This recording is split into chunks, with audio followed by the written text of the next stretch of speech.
I want to ask you a question that I asked to Will McCaskill, and it's possible that you just Hmm. will say, I have no idea, but I'll ask it in two forms, and it's this sort of, if you were like dictator for like the next hour, and you Hmm. just had command of legislation and the armed forces to put everything into effect.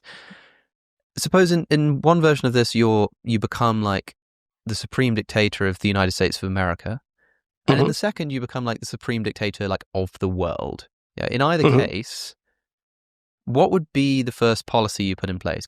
I Yeah. would, I would put in place policies to demand transparency from the US companies that are producing the cutting edge AI technology. So I'm thinking OpenAI, Anthropic, Google DeepMind, and XAI.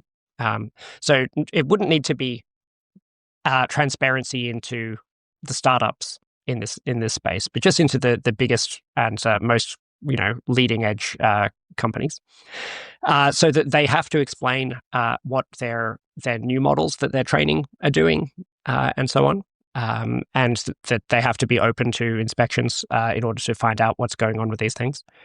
And so I think that transparency would be very useful. Um, uh, I think that there is a serious challenge, even for the US, with regards to China. That if the US were to unilaterally give up developing these technologies, that they may just be ceding that to China.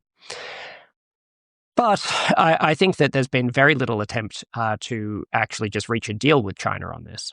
I think China is behind on AI. That's generally agreed. Exactly how far behind they are is less clear, and it might not be very far.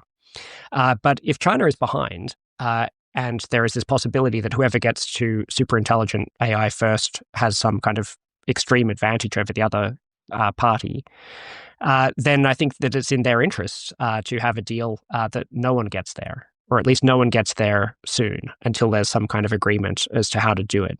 Um, and so then the question is how to design verification mechanisms in order to enforce such a treaty.